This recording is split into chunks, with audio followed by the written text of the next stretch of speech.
Mayor Duggan has been calling for taxes to be changed in Detroit. So, can you explain what the issue is and what the mayor is calling for?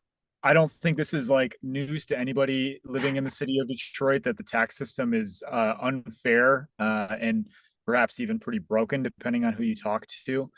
Right now, the tax system is set up in a way that incentivizes blight and incentivizes people to hold on to property until it becomes more lucrative for them to either sell it to a big developer or it's kind of like a cheap lottery ticket. The mayor said that they hang on to this land until it's in a position where the surrounding area is ready to be redeveloped, and then they kind of cash in.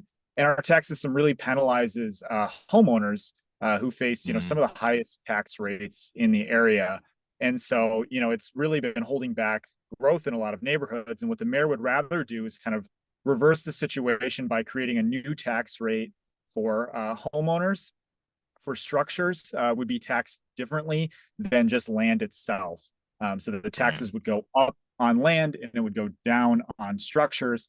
And the idea is that would create a giant tax savings for 97%, the vast majority of people in the city. It would be automatic. You wouldn't have to sign up for it.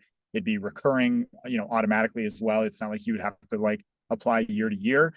So, Right. you get a tax savings there. And then the people who are sitting on parking lots or, grassy lots in your neighborhood, they would have to pay more. And maybe that would kind of promote doing something with that, developing the land, selling it to somebody who would develop it, and maybe kind of kickstart some of these areas that have been, held back by land speculation. He's trying to flip the tax code so that it incentivizes it brings the taxes down for people who have structures on their property like homeowners without having to go through anything. They don't have to sign up for any programs because it's a policy change, but at the same time he's trying to spur economic development by putting a higher tax rate on vacant lots people use for like maybe dumping or like you said parking lots or just properties that are kind of being held on to and letting go into disrepair.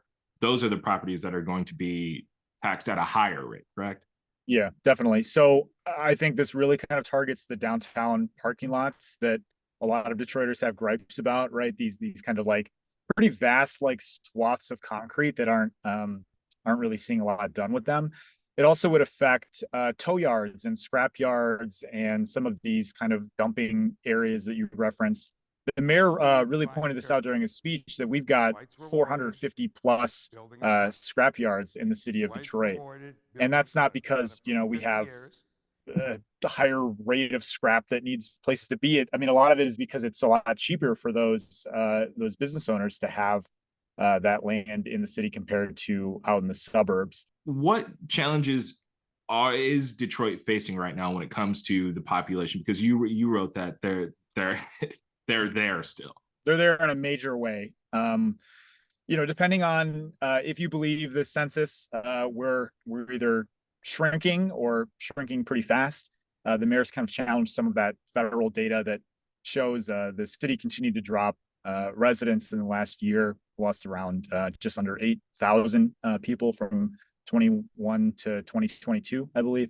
There was some polling that was done of Detroit residents, kind of first of its kind survey done by Gallup, and it found that it's this probably won't be surprising either. It's crime and it's education are the top two reasons that people are leaving the city. And we hear this all the time that people don't feel safe in their neighborhoods, and they also feel like younger families, in particular, don't have places to send their kids to school that they will set them up for success. There's a perception, and probably rightly so, that you have to send your kids to non-public school if you live in the city for them to get a good education. And younger Right. families that are making decisions long term, that's something that pushes them out. Job opportunities and wages is another reason that ranked really high. And then right behind that is cost of living, right? So that connects to all of the issues of housing that you talk to people about all the time. How expensive it is to buy a house, to renovate a house, even to rent in the city of Detroit. Median income in the city is still around like $35,000 or something like that. Yeah. It's not really good enough to afford a lot of the new rental units that are being built, and nobody's really building like single family houses. So where do Mm. where you actually live? That stuff all ties together. From your reporting, where is your optimism? Is it high? Is it medium? Is it low? Yeah, I mean, I think in one sense, it's encouraging to see that the things that we're talking about, policymakers are talking about as well. Like, there's a pretty clear-eyed view, I think, of what's holding us back and what needs to be done. I think where I start to maybe be less optimistic, personally, is what's going to be done about that. I mean, the governor put together a commission to kind of study some of these population trends statewide and come up with a set of recommendations. And I think, depending on your opinion, that's either a great step forward to start to address these things, or it's another kind of like reinventing of the wheel, because we already kind of know what a lot of these issues are, right? So Yeah. we are definitely going to be a major site of investments moving forward. Like Detroit and the metro region is still really vital to the state's economy. It's going to be the source of this kind of population growth strategy that Governor Whitmer is working on.